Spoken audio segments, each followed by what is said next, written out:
Hello everyone, this is Renee Novak with blessedbycards.com.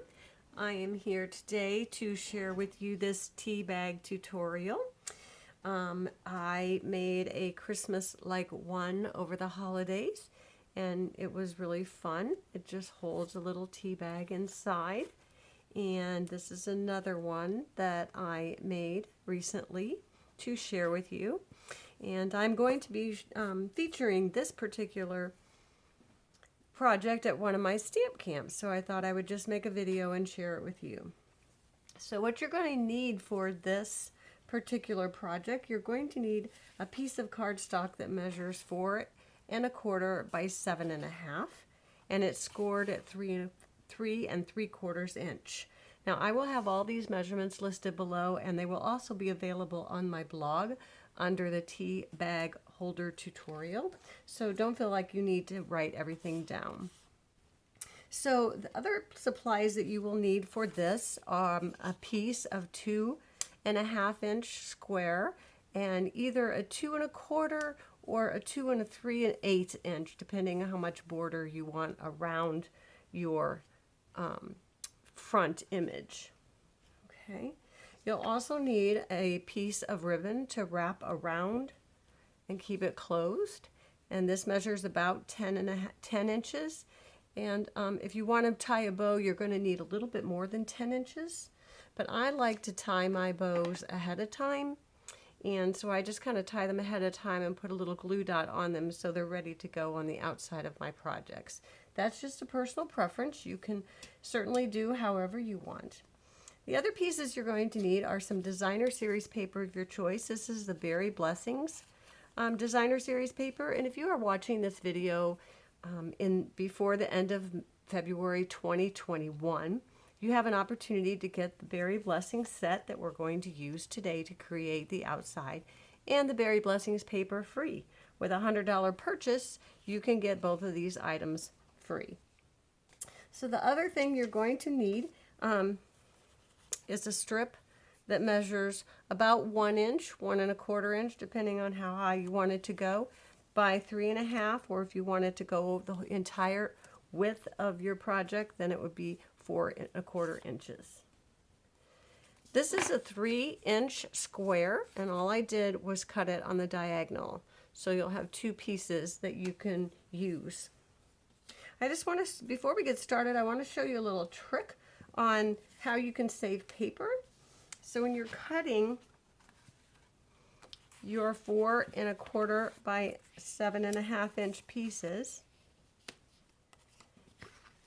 if you cut them on the 7 1/2 inch, if you cut the 7 1/2 on the 8 1/2 inch side instead of the 11, you're going to get more out of your paper. So this is the strip that you'll cut away. You're going to cut it at 7 1/2, so this will be set aside. And then you'll have 2 pieces left that you can cut 4 1/4 and another 4 1/4. And then this piece will be left, but you're going to use a portion of this for the outside. And that is cut at the leftover at 2 1/2, and you'll just make a 2 1/2 inch square. So that saves on paper. Another thing is when you're scoring and you put your valley of score, you want to fold away from that. So this is the raised side. So when you score, the valley is here and you're going to have the raised side. You want to fold away from you. So that raised side is underneath. It gets a little bit nicer fold. Okay. Okay, so to create this, you're going to need a ruler, and on the inside, all I did was I came up and I measured with a pencil, and you're not going to see this, so don't worry. I'm just going to take and mark it at about 1 inch with a little pencil mark. And then I took my ruler and I laid it down, and you can use your grid paper to make sure that it's nice and straight. And I laid it against there, and I held it pretty firmly because I'm folding now this piece to meet it. So you want to fold that so that it meets, and then you're going to crease it. So you want to have your bone folder handy so that you can actually fold that piece down.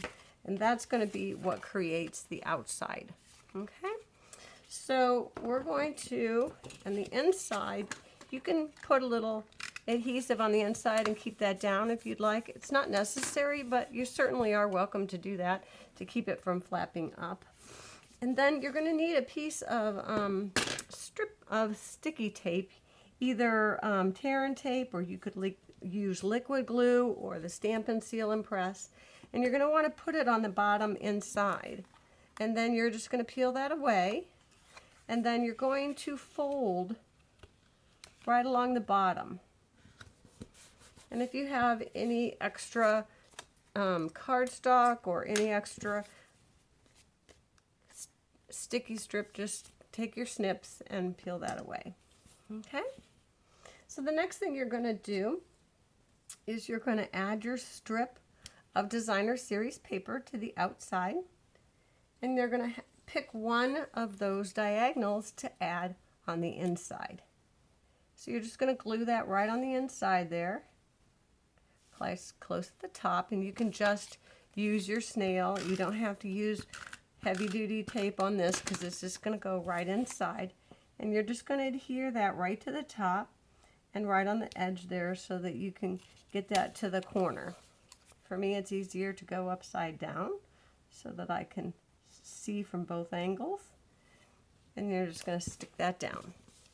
And then on the outside, you want to add your additional strip. Make sure your berries are going right side up.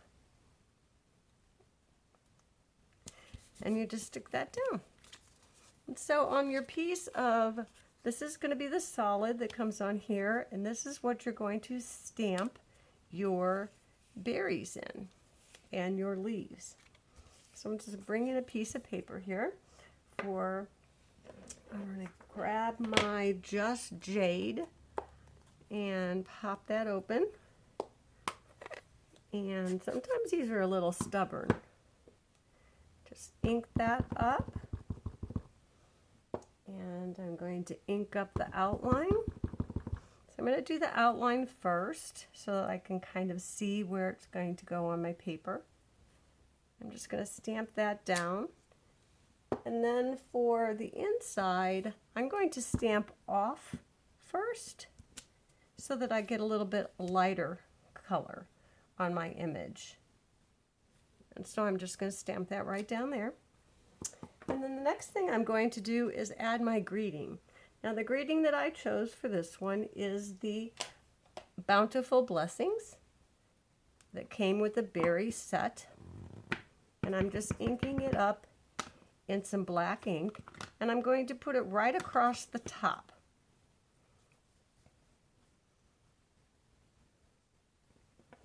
And there you have that.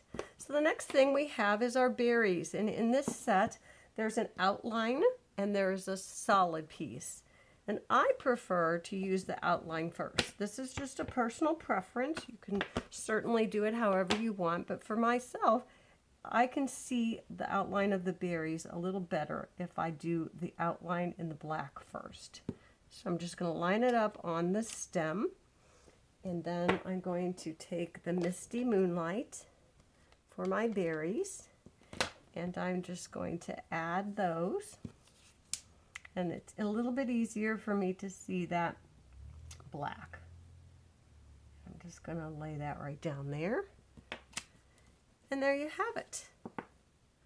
So that is the greeting, and it says Bountiful Blessings. So I'm just going to take a little adhesive on the back. Again, it can be adhesive of your choice. We're just going to layer that right on top. And then you can either choose to use Stampin' Dimensionals on the back to pop this up further, or you could just use snail. I'm just going to use snail for right now, and you want to just put it along the bottom area because you're going to want, sorry, I'm going to get this paper out of here so you can see better. You're just going to want to line it kind of at the top of your designer series paper. And then your tea bag is going to go right inside there. So it's going to snugly right inside, just like that. And then you're going to take your ribbon and you want to wrap it around. And again, if you want a bow to tie with it, you're going to need a longer piece than 10 inches. 10 inches is about right for a knot for me. And again, I like to tie my bow ahead of time. I'm not that great with getting the bow straight on my projects. So you can leave it with this as a knot, or you can add a bow. If you're going to add a bow, I would probably not put the knot. I would just wrap it around, put some adhesive here, and let your bow hide your pieces. So you would just wrap it around, put a little adhesive here. There might be a little bit of gap, but your bow would cover that gap. That way you won't have those pieces hanging out. But for now, I'm just going to keep it like that. And there you have it. It's pretty easy, a pretty simple project. Here's the one I made now. This is the one from before, and this is the one for Christmas. This is a great little gift, so if you have a birthday coming up or Valentine's Day, that might be a fun thing to do. So thanks for stopping by. I really appreciate it. And if you need anything, all this information will be on my blog at blessedbycards.com. And you can certainly email me at any time, and I'd be happy to help you. So have a great day.